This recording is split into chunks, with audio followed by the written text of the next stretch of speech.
السلام علیکم ورحمۃ اللہ وبرکاتہ۔ آئیں مل کر درود و سلام پڑھتے ہیں۔ لاکھوں کروڑوں اربوں خربوں لاتعداد اور لامحدود درود و سلام علی محمد وعلی آلہ وصحابہ وبارک وسلم۔ جزا اللہ عنا محمدا ما وعلہ، اللہم صل علی محمد کما تحب وترضی۔ آج کی ویڈیو کی طرف بڑھنے سے پہلے گزارش ہے کہ اسے بہت ہی توجہ سے غور و فکر سے اور عمل کی نیت سے پورا سنیں اور اپنے دوست احباب عزیز و اقارب میں اس کو شیئر کریں۔ تو چلیں بڑھتے ہیں آج کی ویڈیو کی طرف۔ ہماری آج کی ویڈیو کا عنوان ہے کہ امیر المومنین حضرت علی رضی اللہ عنہ کا خلیفہ بننے کے بعد سب سے پہلا بیان۔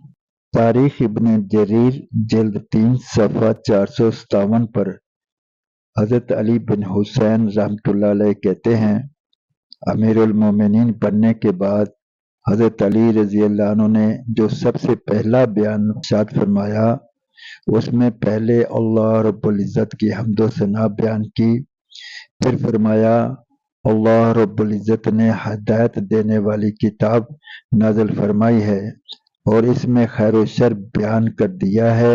اگر تم خیر کر لو اور شر کو چھوڑ دو اور تمام فرائض ادا کر کے اللہ کے ہاں بھیج دو، اللہ تعالیٰ جل شانہ ان کے بدلے میں تمہیں جنت میں پہنچا دیں گے۔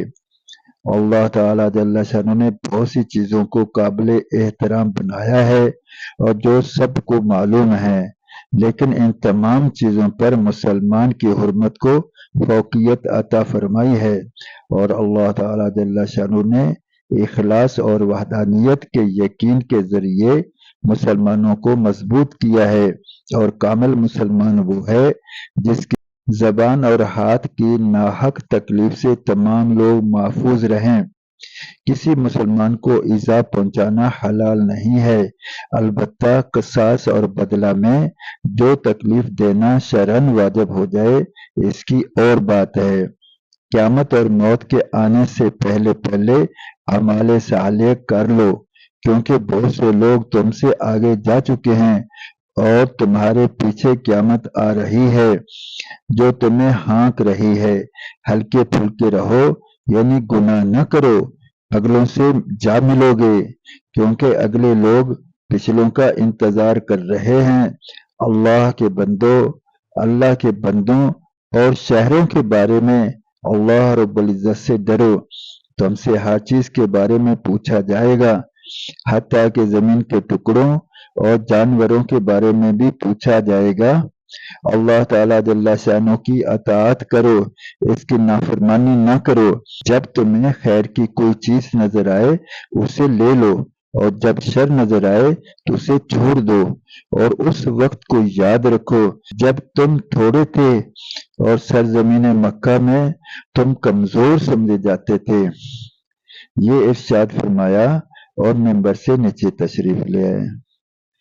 رب تعالیٰ جل شانہ ہمیں ایسا ہی ایمان عطا فرمائے۔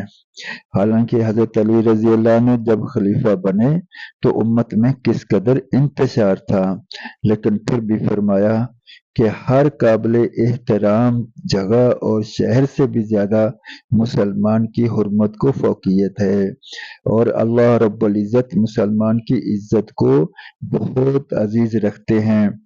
اب یہ ہمارے ذمہ ہے کہ ہم مسلمان کی عزت کو اہمیت دیں اور اس کو کسی بھی طرح سے اپنی زبان سے، اپنے ہاتھ سے، اپنی نیت سے، کسی بھی فعل سے، کسی بھی قول سے اس کو تکلیف نہ پہنچائیں۔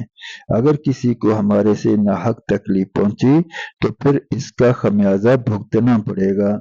آج وقت ہے کہ جس کے ساتھ زیادتی کی ہو اسے معافی تلافی کرا لیں اور آئندہ سے اپنے اعمال کو درست کر لیں، تاکہ آخرت میں رب تعالیٰ جل شانہ کے ہاں سرخرو ہو سکیں اور رب تعالیٰ جل شانہ کے پیارے محبوب محمد کریم رؤوف الرحیم صلی اللہ علیہ وسلم کی ذات بابرکات کی شفاعت سے مستفید ہو سکیں، آپ صلی اللہ علیہ وسلم کو حوض کوثر پر چہرہ دکھانے کے قابل ہو سکیں۔ آج اگر ہم نے اپنی روش کو تبدیل نہ کیا تو کل بہت پریشانی ہونے والی ہے۔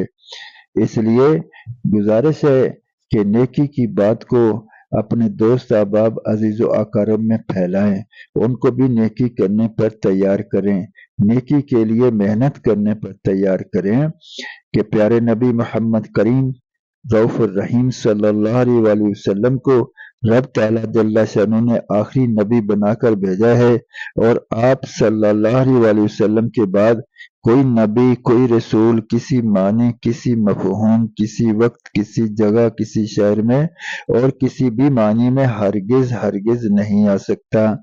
رب تعالیٰ جل شانہ کا پیغام اور نبی مکرم صلی اللہ علیہ وسلم کی سنت زندگی، اس کو آگے پہنچانا میرے آپ کے اور ہر مسلمان کی ذمہ داری ہے۔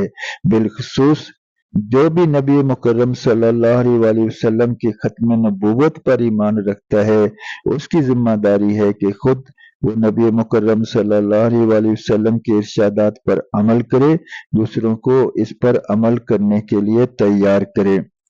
تو گزارش ہے کہ اس پیغام کو دوست احباب عزیز و اقارب میں شیئر کریں اور ان کو بھی عمل پر تیار کریں۔ اللہ تعالیٰ جل شانہ آپ کا حامی و ناصر ہو۔ اللہ رب العزت مجھے آپ کو عمل کی توفیق عطا فرمائے۔ جزاکم اللہ خیر و احسن الجزا۔ اب تک کے لیے اتنا ہی، انشاءاللہ ملتے ہیں اگلی ویڈیو میں۔ اللہ رب العزت آپ کو جزائے خیر عطا فرمائے۔